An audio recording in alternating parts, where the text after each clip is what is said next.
Hey, Karibu sana to Mary's World, and Karibu tena to our returning subscribers.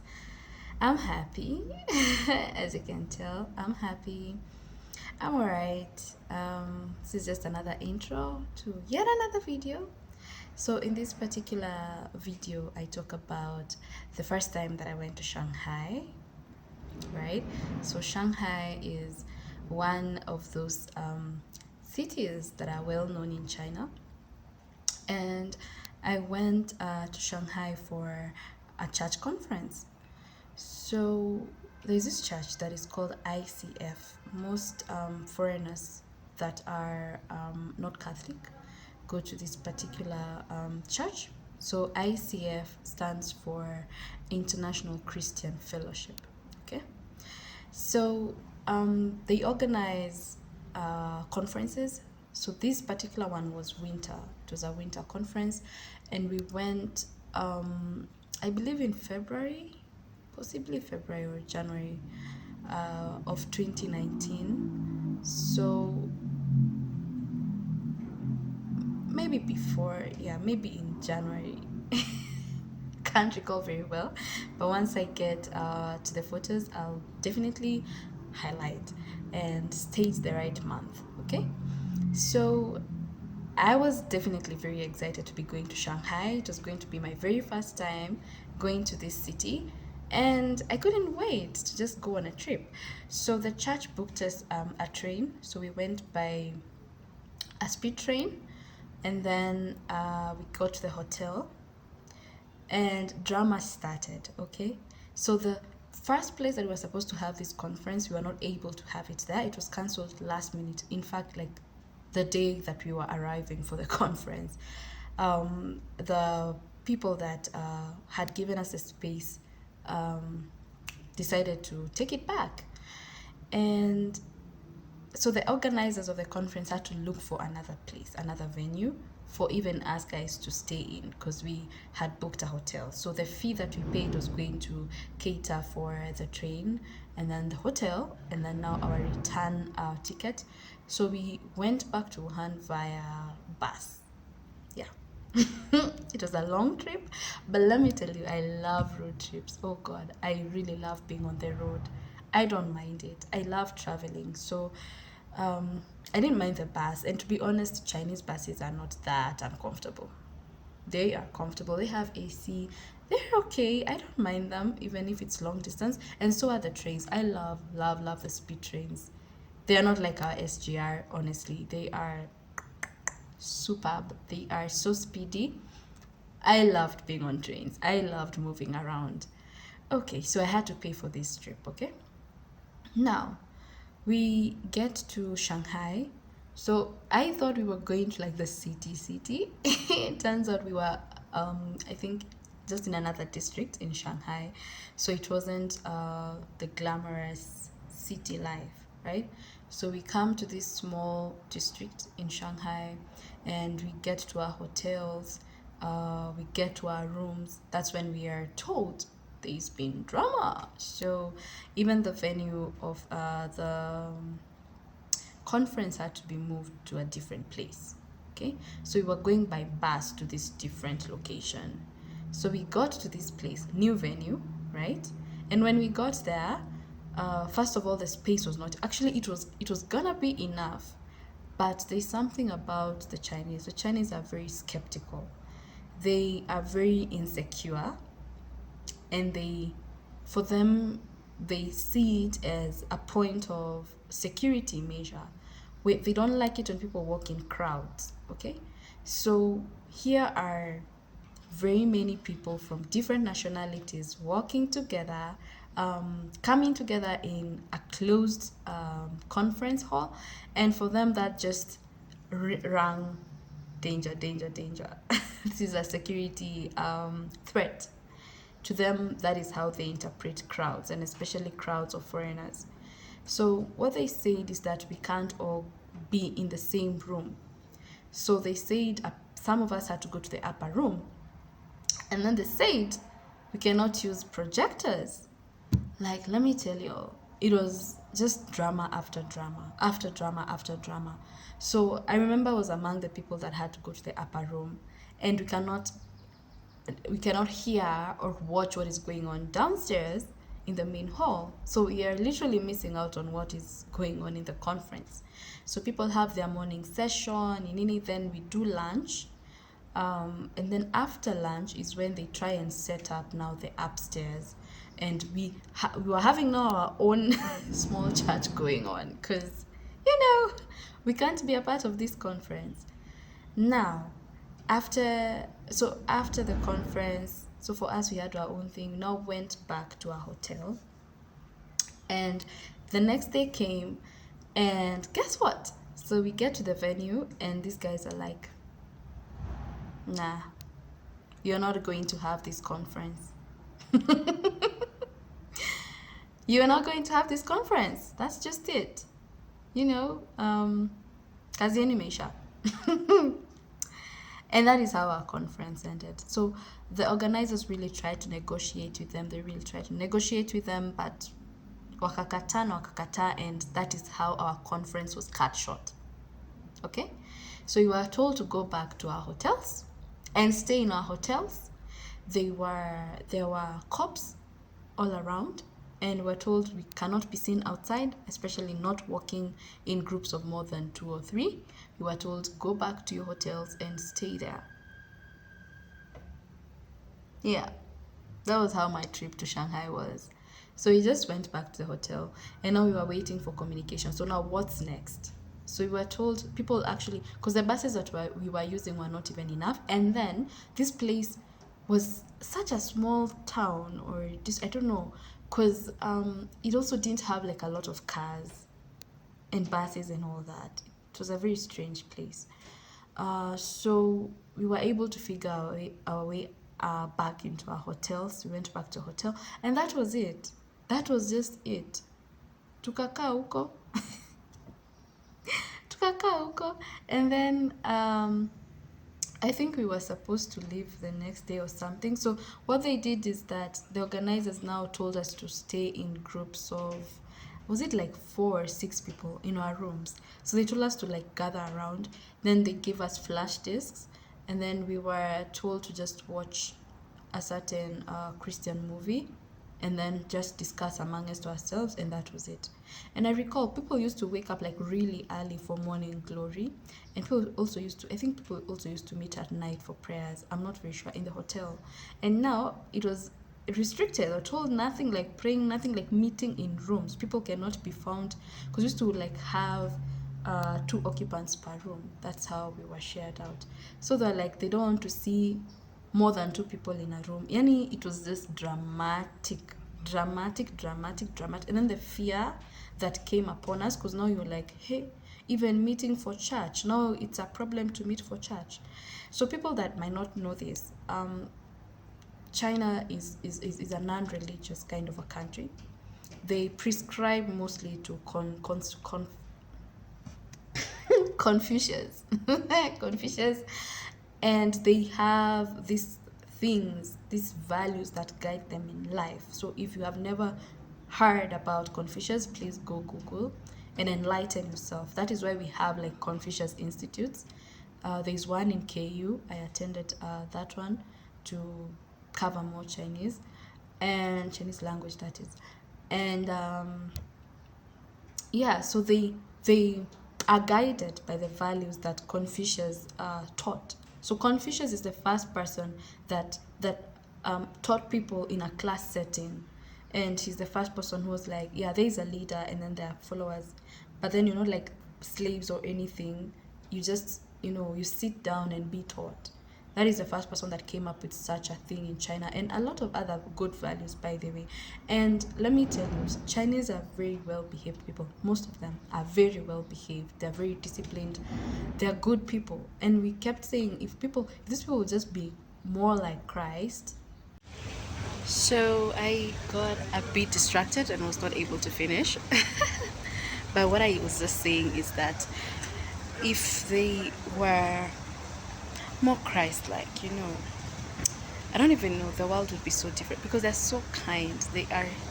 Most of them are so kind, they're so nice, they are generous, they're considerate. Just that they also don't know how to deal so much with foreigners because they have not grown around foreigners much. So I don't really blame them, and they're not very exposed. By the way, most of them have never even left their own country, so they don't even know what is outside China, right? But yeah, so that is what happened with us. So being that it does not entertain any kind of religion, it's a huge challenge. It's a huge challenge, and that is something that for Kenyans, I'd say we don't see as like the fact that we can actually get into a bus and have someone preach to us is nothing to take lightly. For real, someone can just stand in the streets and proclaim God and tell us about the things of God. Like these are things that don't happen in China. Because even church, for foreigners to be hosted in a church, it has to be a Chinese church, right? So the tenants of that church are the ones to now allow you to rent space on Sundays or whatever days that you decide to be going to church on. But let me tell you, by the time I was leaving, before COVID hit, that was in 2019, and things had really shifted because I remember we were even chased out of church. The church that we used to go to, like, tuliambiwa we can't be going there anymore, and we became churchless.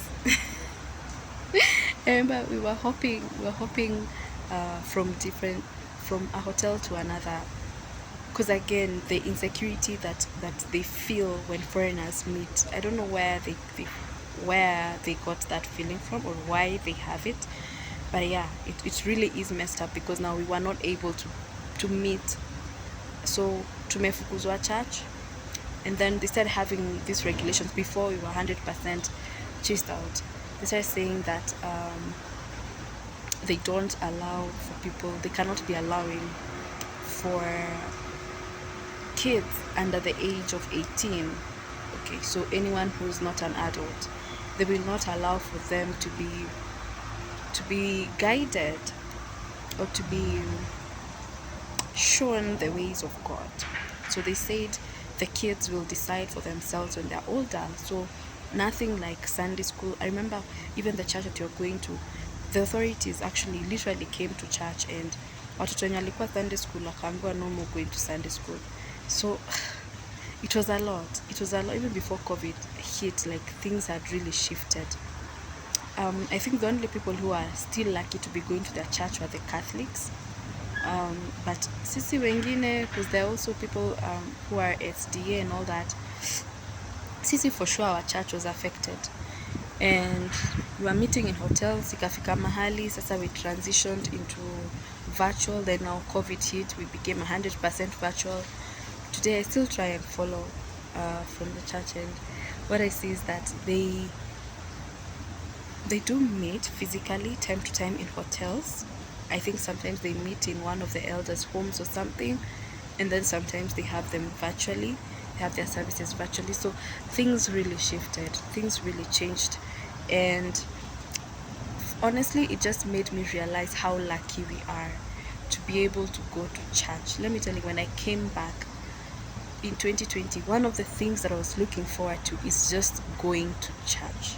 I had missed church so much, considering we stopped meeting in 2019, and so 2020, we went for one service in 2020, and then I remember that Sunday that we went to church, that Monday we were put on lockdown, that very Monday, and that was the end of it. So you can imagine the first month of 2020 is when you've gone to church. Na ujaenda tena, nilienda kanisa tena when I came back home. That was in September.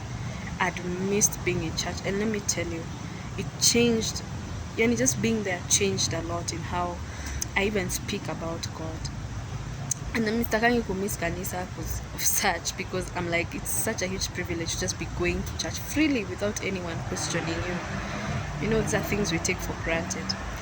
Anyway, so even the conference iliisha, the last day we just woke up, tukajitayarisha, tukapiga picha, group photo, got on our buses, and went back to Wuhan, and that was the end of the conference. I never even got to like go into the city because sasa tulianza kuogopa, tunaambiwa tusitoke nje, tunaambiwa msionekane, sijui nini, you don't know the place, you don't know how the metro works there and all that, so we ended up not exploring.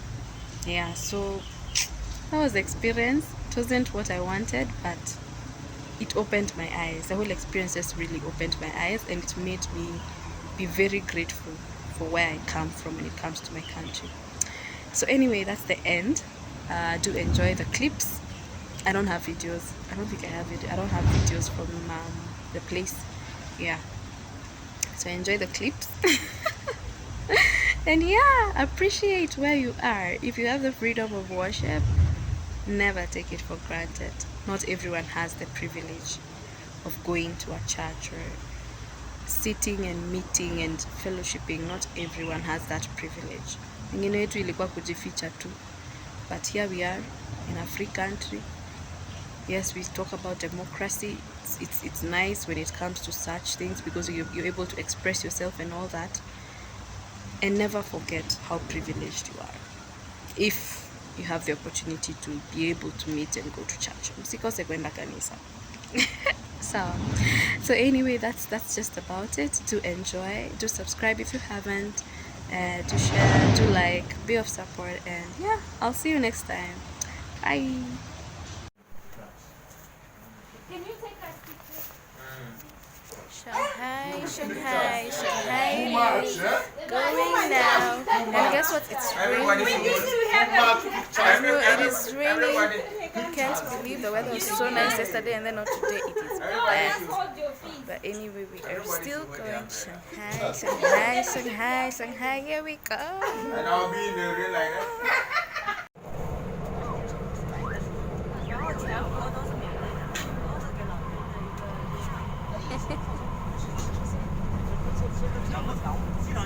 This kid is just admiring the white bus. Say hi. Hello.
Shanghai. Finally, I am here after 6 hours. It's 9:40. We left at what time?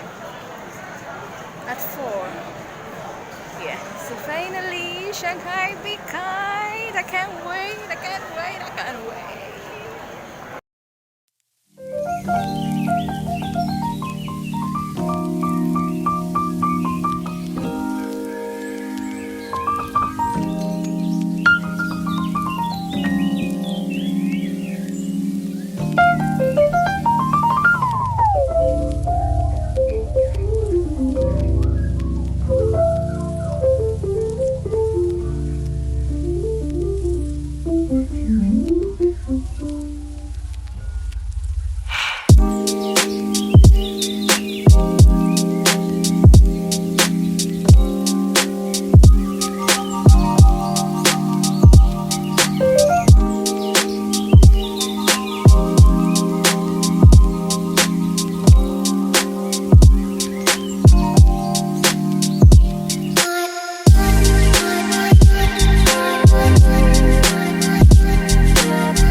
So this is where I'm staying in Shanghai.